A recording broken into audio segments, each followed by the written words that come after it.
வணக்கம். ஜோதிராஜன் என்று நான் பார்க்க இருக்கும் தலைப்பு, காதலர்களே உங்களுக்கு நீங்களே பொருத்தம் பார்க்கணுமா? இதுதான் தலைப்பு. நம்ம சேனலை சப்ஸ்கிரைப் பண்ணுங்க. அப்போதான் பதிவுள்ள வரிசையாக வரும் பார்த்து பண்ணலாம். ஜோதிடத்தை எளிமையாக படிக்க ஆரம்பிப்பார்கள். 9788250439 இந்த நம்பருக்கு கால் பண்ணுங்கள். 1 year டிப்ளமா இன் அஸ்ட்ராலஜி, அதோடு சேர்ந்து 1 year diploma in acupuncture basic சித்தாவர்மா கோர்ஸ் இருக்குது. ஆரம்பவர்கள் பிரபஞ்சம் அனுகிரகம் பெற்றவர்கள் அனைவரும் படித்து பயனிடலாம். இப்போ வாங்க தலைப்புகளை போகலாம். காதலர்களே உங்களுக்கு நீங்களே பொருத்தம் பார்க்கணுமா? பொதுவாக உங்கள் காதலர் அல்லது காதலியின் ராசியை வைத்து உங்கள் இருவருக்கும் நல்ல உறவு கடைசி வரையில் நீடிக்குமா, எப்படி இருக்கும் என்பதை அறிந்து கொள்ளலாம். இந்த பதிவை பாருங்க.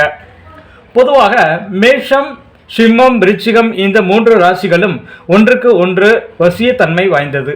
இதே வகையில் வசியத்தன்மை வாய்ந்த ராசிகளை இங்கே பார்க்கலாம்.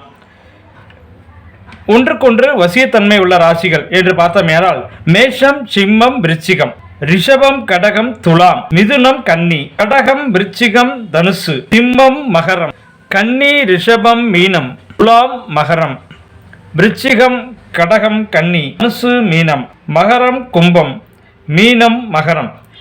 இந்த ராசிகள்லாம் வசியத்தன்மை உள்ள ராசிகள்.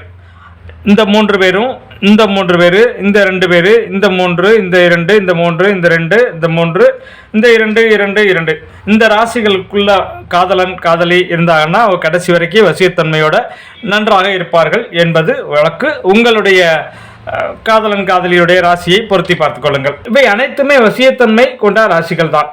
இந்த ராசிகளை கொண்ட காதலர்கள் பிரச்சனைகள் வந்தாலும் கூட அவற்றை காலப்போக்கில் பேசி தீர்த்து கொண்டு இணக்கமாக இருப்பார்கள். இணக்கமான ஜாதக அமைப்பு என்று பார்த்தால், காதலரின் ஜாதகத்தில் காணப்படும் லக்னம் காதலியின் ஜாதகத்தில் 7ஆம் இடமாக அமைந்துவிட்டால் கடைசி வரையில் காதலர்கள் இருவரும் அவ்வளவு ஒற்றுமையாக இருப்பார்கள். இதே மாதிரி காதலரின் ஜாதகத்தில் சந்திரன் இருக்கும் இடத்தில் காதலியின் ஜாதகத்தில் சூரியன் இருந்தால் கூட இருவரும் ஒற்றுமையாக இருப்பார்கள். காதலியின் ஜாதகத்தில் குரு வீட்டிருக்கும் இடத்தில் காதலரின் ஜாதகத்தில் சுக்கிரன் வீற்றிருந்தாலும் காதல் வெற்றி பெறும். இங்கே சொல்லப்போகும் நட்சத்திரங்கள் கொண்டவர்கள் காதல் செய்தார்கள் என்றால் காதலில் வெற்றி பெற்று சுபிட்சமான வாழ்வு பெற இறைவனை அதிகம் வேண்டிக் கொள்ள வேண்டியிருக்கும்.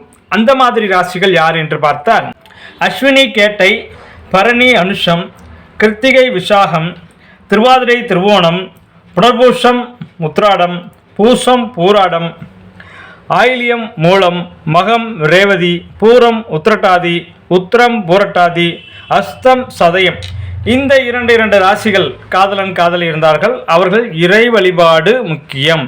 இறை வழிபாடும் பிரபஞ்ச அனுக்கிரகம் பெறுவதற்கு அவர்கள் உங்களுக்கு இப்படித்தான் இருக்கும் என்பதை தெரிந்து கொண்டு புணர்ந்து கொண்டு புரிந்து கொண்டு வாழ்ந்தால் இணக்கமாக வாழ முடியும் இறை அனுக்கிரகத்தோடு. தங்கள் ஜாதகங்களில் தங்கள் குழந்தைகள் காதலிப்போர் ஜாதகங்களில் இந்த மாதிரியான எந்த அமைப்பு இருக்கிறது, வசியத்தன்மை உள்ள அமைப்பு இருக்கிறதா, இல்லை வசியத்தன்மை அமைப்பு இல்லாத ஜாதக அமைப்பாக இருக்கிறதா என்பதை தெரிந்து கொண்டு அதற்கேற்ற மாதிரி வாழ்வியலில் என்ன செய்ய வேண்டுமோ, மாற்றங்கள் செய்ய வேண்டுமோ என்பதை தெரிந்து கொண்டு அதற்கேற்ற மாதிரி பயன்படுத்தி ஆரோக்கியமாக வாழுங்கள், ஆனந்தமாக இருங்கள், வாழ்க வளமுடன், வாழிய பல்லாண்டு. நன்றி.